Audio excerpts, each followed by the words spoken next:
Calling all sports fans, this episode might just be for you.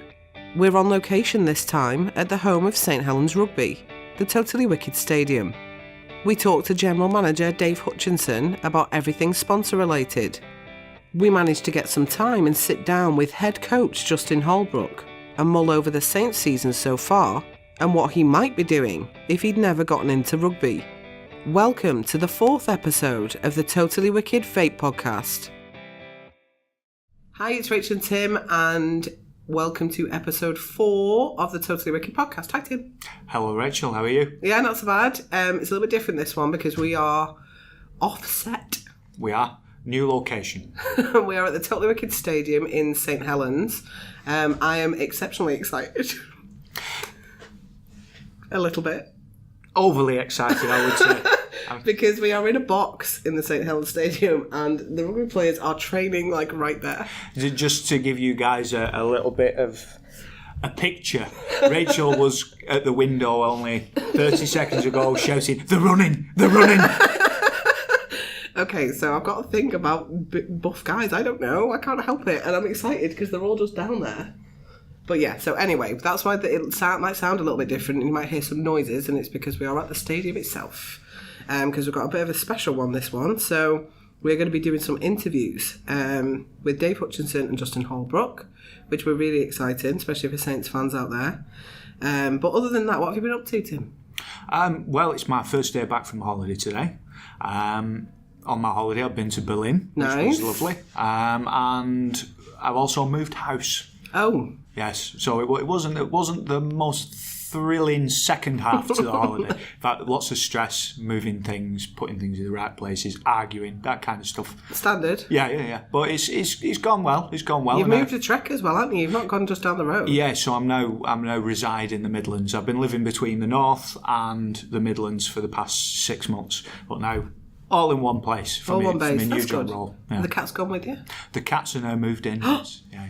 That's really cute. They're just living in one room. Fine. They don't want to venture out and meet the dogs. They will do. They will, eventually. At some point. What about yourself? Yeah, not bad. I'm ill.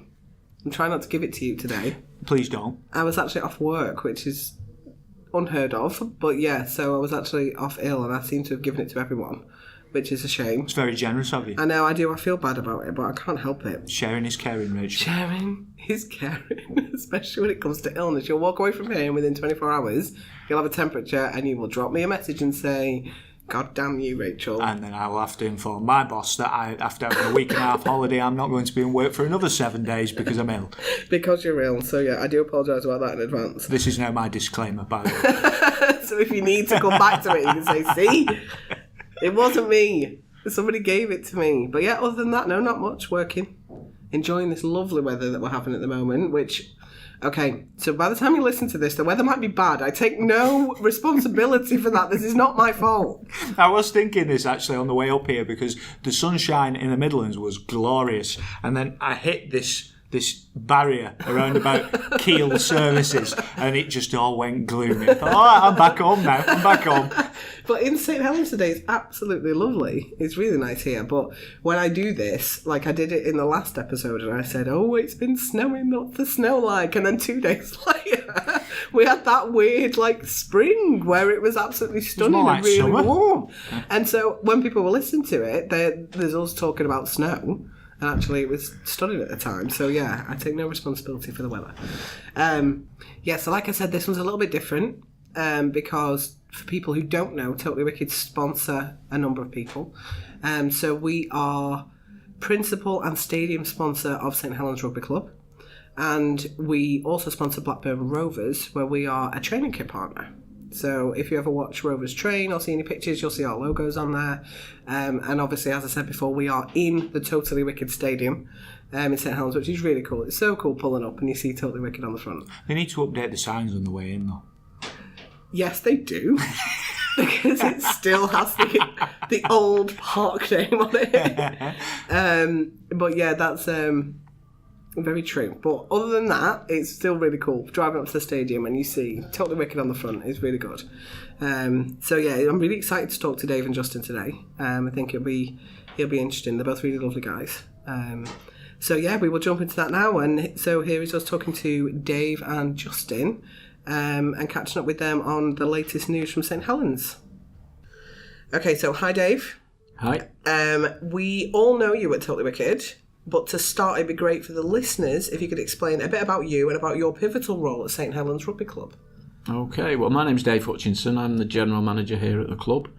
I've been here with St Helens for nearly 7 years now, and I've known Totally Wicked for the majority of that time, I would say. And my role really is if you think of the club as a business, which it is to bring the money in, bring the revenue in to support running the club, running the team, running the facility that we've got. And I do that through a range of avenues of such as sponsorship, hospitality, retail, merchandise, ticket sales, and anything else that comes along with that. A great team of people here at St Helens. A lot of it depends on what happens on the field, which is sadly out of my hands. But we do our best in the meantime off the field to try and keep everything else ticking over as smoothly as possible. And it's with the help of guys like yourselves that enable us to be successful on and off the field. Fantastic. Well, Saints have had a really strong start to the season, so there's got to be a pretty good atmosphere around the place at the minute. Absolutely, yeah. We've played round 9. Unfortunately, we stumbled at the last hurdle, so this has come quite timely in that we were unbeaten. We were the only unbeaten team in Super League up until last week's game away in Catalan in horrendous conditions. I don't know if anyone saw it, but it was pretty bad weather. Not the type of weather to play attractive rugby league in, which is what we have been playing all year. So we came unstuck, but fair play to Catalans. They deserved to win on the day. And we go into this Friday's game as joint top leaders, having only lost one game alongside Warrington, who were in the same position. So it couldn't have lined up nicer, really, in terms of a spectacle. Mm. Right, okay, it wouldn't be right if we didn't talk about Totally Wicked with you. Absolutely. On a Totally Wicked podcast. So if we can spend a little time talking about the partnership, we're now in year 6 of the partnership. How have you seen the relationship grow and indeed Totally Wicked grow? Yeah, it's been nice to be part of not only the long-term relationship that Totally Wicked have had with us as a club, but it's nice to have been part of the whole changing culture, I feel, and feelings towards vaping over the years, and also within a sporting environment which in the early days was frowned upon from some corners, was complained about, but only in a very minor way. But we overcame those complaints with the help of Totally Wicked and the guys there in the industry who are the experts. And it's nice to have seen that grow alongside not only our relationship, which has gone from strength to strength, from being a stand partner to a kit partner to a stadium naming rights and a principal partner of the club now, but also to see that people's attitudes towards vaping along the way have also seemingly changed. We allow vaping in the stadium, and we get very, very few complaints because we manage it. We manage it sensibly, we manage it from a common sense approach. Our stewards are trained in identifying who's smoking from who's vaping. If there's anyone overdoing it on the vaping and it's making other fans uncomfortable, then we obviously make people aware of that and give them an alternative place to vape. But as I say, it's managed really well, and I feel that the general consensus of opinion out there is that it's becoming more acceptable. People are understanding that it's a much safer alternative to smoking tobacco, so therefore the support has grown out there. What have you learned about vaping since working with Totally Wicked, and have your attitudes changed towards it? I would say yes, my attitudes have changed a little bit. I need to be careful because I came with the idea of let's get involved with Totally Wicked, and Totally Wicked wanted to get involved with a sporting club. And internally, I had to not justify the reasons, but I had to be very balanced in the way I put the deal across and the reasons behind it. Because at the end of the day, we are an organisation that relies on sponsorship support. We rely on a lot of things, but one of the main ones is the support from our principal partners and sponsors. Therefore, I needed to justify it in a rational way and in a balanced way that wasn't, if you like, seen as just doing it for the sake. and therefore morally I needed to be comfortable with it. And I'm not a smoker, I'm not a vapor, but I could understand the benefits that vaping was bringing to the whole country, really, because it's reducing the amount of hospital intakes, the amount of deaths and illnesses from smoking tobacco, which can only be a good thing. People then relate it directly to sport. But we're not bringing in sponsors and partners to benefit the players on the field. We're actually doing it to benefit the club and the fans, and keep the business going. So my views are very, very liberal on it. I feel that it's a good alternative to tobacco, and I feel that it's an education for a lot of people. It's not really about an argument, it's about an understanding, and it's been a slow process because people need to get their heads around it. And I do feel that 6 years in now that people are starting to really kind of understand this a lot more. As you know, as we were just talking about, vaping carries an unfair stigma due to its association with smoking, and it's mainly caused by biased media reporting. Have you had any experience of hearing this with fans or staff? I guess the one thing that I think has happened within the vaping industry, and this is me talking as a layman, by the way, and a non-vapor, but from observing from afar, I think the plumes of vape that were coming out in the early days, and there was lots of video footage, wasn't there, on YouTube and things, of people making Back to the Future type vaping devices that could put out, that could fill one room with one puff of them. And the control of that now has come into play a lot, and there aren't as much fumes going into, or not fumes, but vapor going into the atmosphere. So the perception has come from what people saw, and I think that now that's been controlled and now that's been reduced, I think the perception has improved. Yeah. If I'm to be negative on any aspect of it and worried about one aspect of it, it's maybe the younger end of the market taking it up. However, would those younger people have taken up cigarettes? And therefore, from a balance point of view, isn't it better that they do that than smoke cigarettes? If given the choice. Given the choice. And there's quite a lot of choice out there these days compared to when I was a kid, 15 million years ago. So there is a lot of choice out there, and it's not easy being a kid at the moment and doing the right thing and making the right choices. So again, looking at it from a pragmatic and a balanced point of view, I do feel that it is a good thing that people are accepting it a little bit more, and the likes of the Public Health England and governing bodies and medical areas that are now accepting it more for what it is. Fantastic. So the stadium has now been named the Totally Wicked Stadium for a while. It got a bit of a tough rap from the media when it was announced, but it's great to see that all of that has calmed down, and in the main is now part of rugby vernacular, apart from the signage around the town. Ensuring a name becomes known in sponsorship is all about sustained presence, right? Absolutely, yeah, absolutely. And it, look, naming a stadium doesn't it's not a switch. You can't just switch it on and suddenly everyone refers to it as that name, and I'm sure that the guys at Totally Wicked were fully aware of that. However, you need help along the way, and we worked together with the press, with the media, to make sure we trawled websites, we trawled productions on radio and on TV to see what was being said or printed or put out there. And I would say in the main, it happened quite quickly, but there were some areas that persistently were forgetting or persistently were putting the old name. And it happens in the media. People put photographs of the wrong player out and refer to them as, we know that happens. However, I would say over the last 2 years, 18 months to 2 years, it's just become second nature to refer to the stadium as the Totally Wicked. They don't even use the word stadium anymore, which is quite pleasing to hear.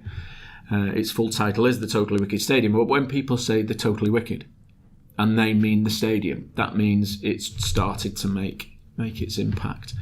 The brown signage that you refer to is the council signage around the town, and that has been somewhat of a battle with them, and I believe we are now winning that battle, and those signs will be changed within the next few months to refer to the Totally Wicked Stadium on some of them, and there will be a symbol of a rugby ground and a rugby ball on others, because that's the way they do it. They have the more distant ones, more general, and the more closer ones with the name on. And we have had to persistently work at that. And I think that we have now, with both fingers crossed, achieved that. Oh, everything crossed, because that's great to hear. I need to get on to Citroen with regards to my sat-nav as well. Exactly. So Justin Holbrook, it's fair to say that he has had a huge impact since joining this rugby club. He has. He arrived on the day of Magic Weekend, and the team then went on to beat Hull by 45 points to 0 or 42. Now I can't remember the exact score, but it was an impressive win. And everyone thought, wow, that was good. He's not even started the job, he's just arrived. However, he then went on and carried that, if you like, theme of a feel-good factor to the club going. And all he did was he took the pressure off the guys. The guys were under a lot of pressure. There was a coach at the time who'd been a legend as a player at the club who felt there was a lot of pressure on him. There's even a statue of him outside the stadium, and it was right to change at the time when we did. Fans of clubs are very mercenary when it comes to sport, unfortunately, and those fans are your customers, so you have to listen to them, because you ain't getting new ones. They're not going anywhere else, they're here to stay.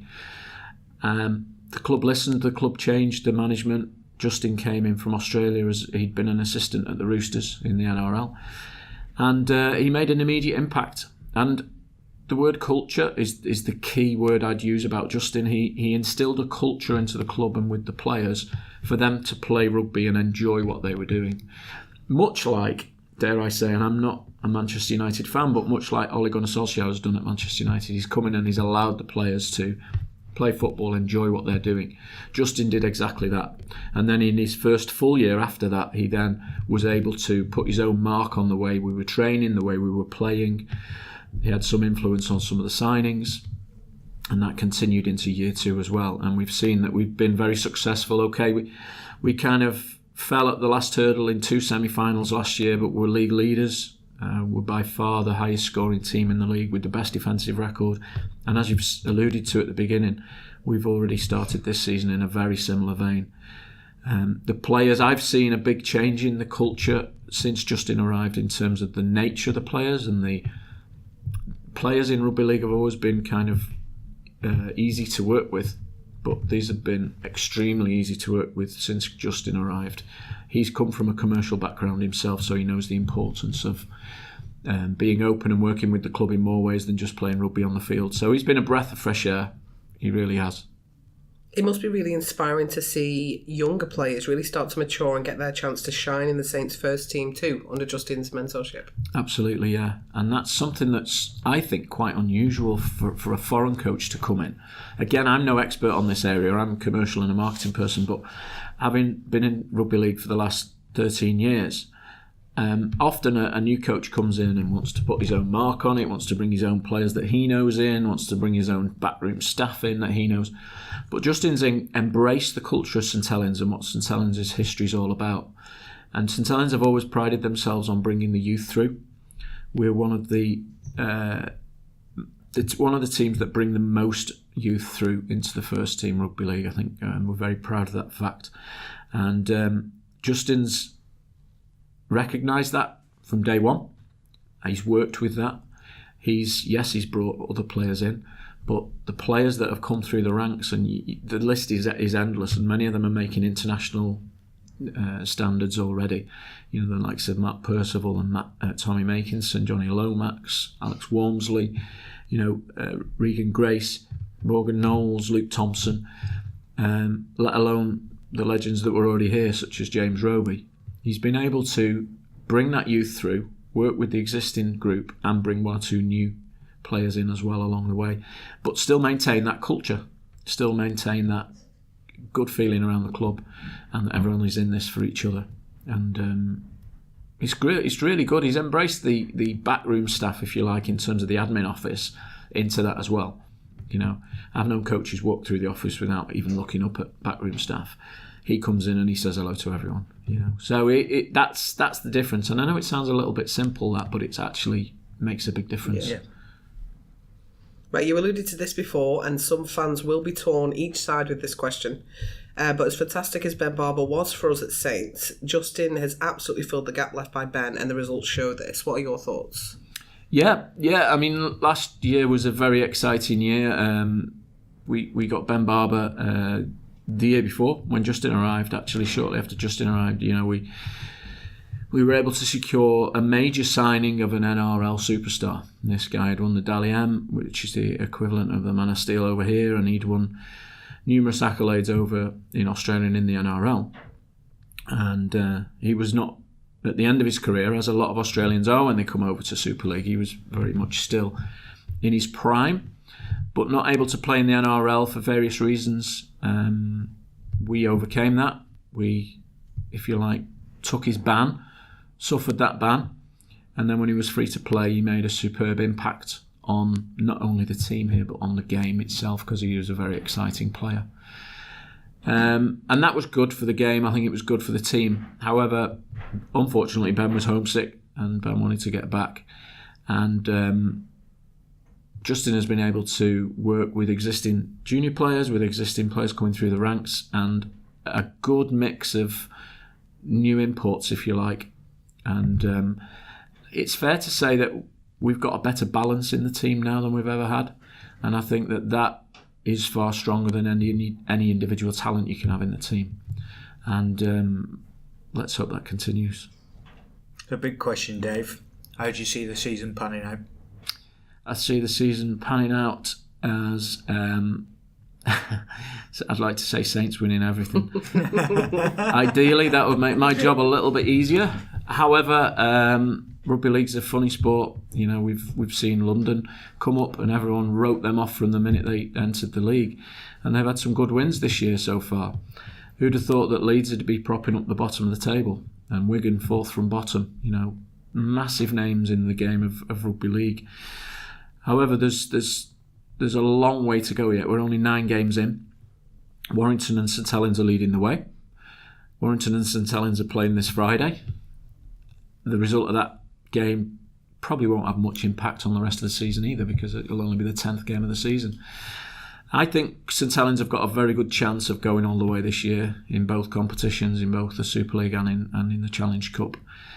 And I would say that Warrington are probably heavily tipped to do the same. However, you've got the likes of Castleford Tigers and Catalan Dragons and one or two others who are coming up. Wakefield have got a good outfit as well. So who knows? I'm optimistic. I'm ever optimistic, because I would like my job to be made easier by us winning things, and I'm a fan of the club in a big way. So I hope that we can go all the way and please our fans, because we got so close last year. So close. Dave, as always, thank you so much for your time. Oh, it's a pleasure. Thank you for your support. Thank you. All right. Right, okay, hi Justin, and welcome to the Totally Wicked podcast. On behalf of all of us at Totally Wicked, you're awesome.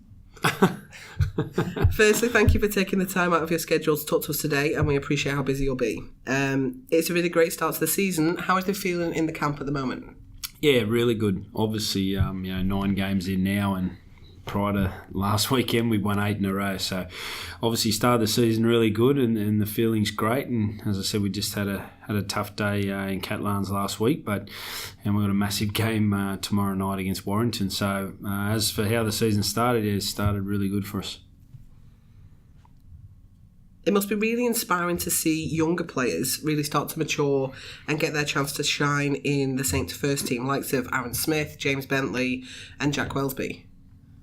Yeah, definitely. I think the best thing, or one of the best things about our club, is our academy and our young players coming through. So, it was great to be able to give them some opportunities early in this season already, and they're great players. They're going to be in the future, and it's good to be able to integrate them in with our first team and get them some experience at the top level here, and that sort of looks after our club for future years with those type of young guys coming through. Okay, for the fans listening at home, it'll be great to have a quick look behind the scenes. So can you tell us what a typical day looks like for a St Helens Rugby League player, particularly running up to a match day? Yep. It's hard depending on what day of the week. So we have different days. I'll sort of try and cut the week short for you. I'll give you a brief version. But if we play on a Friday night, which we will this week, we'll have recovery and review on Saturday morning, have Sunday off, and then we're in Monday. And the boys will do some rotations. Still a lot of recovery on Monday, a bit of massage and gym work and skills, and then we have a field session in the afternoon. And Tuesday will be weights and field again. Then generally have a Wednesday off, and then Thursday will be videos and captain's run and play on the Friday. So that's when it's a Friday to Friday turnaround, and when obviously you play Saturday or Thursday, it slightly changes. But that's sort of how the day works. The players come in by sort of 8 o'clock each day, and are probably done by 3:30, 4, except for the day before a game, captain's run, where we have dinner together now, and they're sort of finished for the day, preparing for our game tomorrow night. And how about you? What's a typical day for the boss look like? Yeah, it's start a bit earlier than the players, as we have to. We've got a bit more to worry about than they do. The players have got it great. They just come in and do what they're told and go home. So we've got to plan what we're going to ask them to do. So I generally get in quite early, and we've got a lot of video to organise with the other coaches, and then we've got training sessions to organise, and then we have a staff meeting Monday with all our support staff to make sure, look at the week that's gone and look at the week ahead and what we want to do for training and who's fit and who can train and can't train and all those little details on the week. So, we generally sort of start work about 7 and then depending on what day of the week, once again, as to how late we sort of go away. Today's a great day for us, everything's been done by now. So this being Thursday before a game on a Friday night, so we pretty much finish at dinner and then job's done. So that's a sort of a typical week. Back to league form, how do you see the rest of the season panning out? Are we going all the way? Yes, well, I hope so. That's the plan. But every other team's got that same plan. So look, we obviously fell short last year, and we want to go further this year, but we can't fix that until later in the year. What we've got to do is doing what we do at the moment and playing well and racking up the wins to put ourselves in a good position for those big games later in the year. And so far we're on that path, or we're on track doing that. And later in the year is when we want to make sure we play as best we can to try and win some trophies for the club. Finally, what would you be doing if you hadn't got involved in rugby? Yeah, well, I was sort of working with Coca-Cola in sales, sort of a state business manager. Actually, my last job before I went into full-time coaching was probably the best one. I was looking after all golf, so golf clubs and pro shops for New South Wales, which is a state in Australia, which was a lot of golf getting played, which was fantastic. But probably I enjoyed that, the commercial side of the business. I enjoy that, so probably still be doing that but I love coaching more, so I juggled both for a few years to start with, and in the end I sort of really enjoyed coaching a lot more and got some opportunities to progress through as a coach. So if I hadn't got those opportunities or enjoyed it, I'd probably stick with that. Well, it's a big game tomorrow, so we won't take so much of your time, so thank you so much for talking to us today, Justin. Thanks for having us. Clear your diaries this Maybank holiday weekend, because on the 25th and 26th of the month, it is the Super League Magic Weekend. Watch Saints face off against Castleford Tigers while supporting a good cause. Proceeds from the sale of the special edition Saints shirt go towards the St Helens Autism Support Charity. Go online to saintsrlfc.com to get this stunning shirt and support an amazing cause. Right, okay, it is shameless plug time, Tim, which we love, but this one's a little bit different. So I'm going to spring this on you and surprise you, because we're not going to plug a vaping product. This is not shameless, it's completely worthwhile. Okay. So on Maybank holiday, 25th and 26th, there is something called the Magic Weekend. And this year it's at Anfield in Liverpool. And so Anfield are hosting Super League. Right. Which, a little bit different. Yeah. But the fans love it. And for this Magic Weekend, Saints are releasing, and they have done for the past few years, a limited edition shirt. And it's lovely. It's for such a good cause. What's the cost?